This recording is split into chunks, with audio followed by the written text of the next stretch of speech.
We weren't expecting 20 feet of water. We flooded to 6 feet on the main floor. We had collapse and real destruction. And they lost 60 to 100% of everything. I had lots of friends, just lost everything.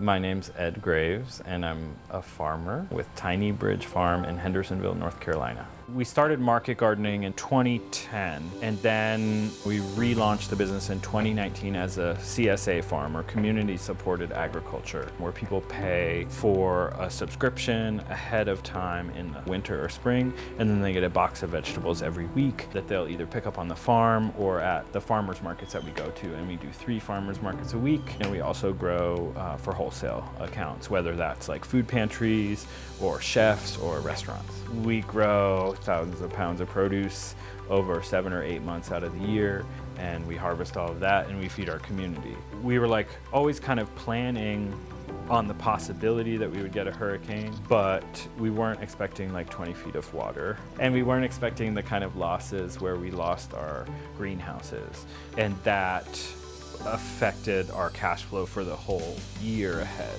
This is why we applied for the grant. Retaining our staff after the hurricane was the #1 thing that we were trying to make good on.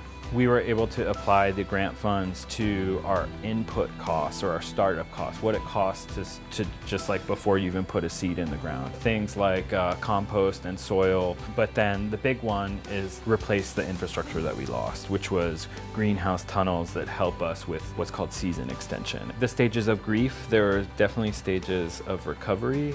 Getting this news that we got this grant really felt like we entered a new stage in recovery.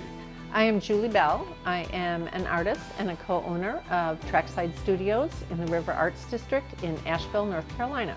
To me, what makes this place special is that we now have 60 artists. We now rent the upstairs space as well as the first floor space.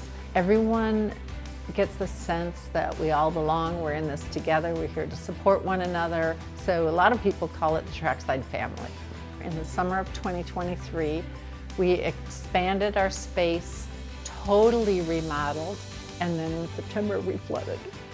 It was hard for everybody, but it felt sort of poignantly hard to have gone through this rebuilding twice in a year.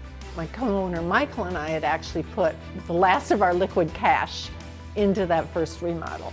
So we had nothing to rebuild with. Without the WNC SBI loan, could not have reopened. This is a home for 60 artists.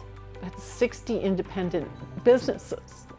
I'm Claude Coleman Jr. I'm the owner of Soundspace at Rabbits. We are a music practice, rehearsal, art studio facility here in Asheville, and we are soon to include a soul food kitchen. We are housed inside of a Black-owned historic tourist court that was opened in 1947.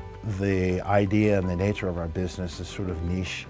We're practice spaces, bands come in and rehearse and they leave. They just use them to do creative work, and that's sort of what we are. We fall in between the cracks of a for-profit and a non-profit, in the sense that we're a business for community and we're a resource, and we're just providing space for people to kind of do their work.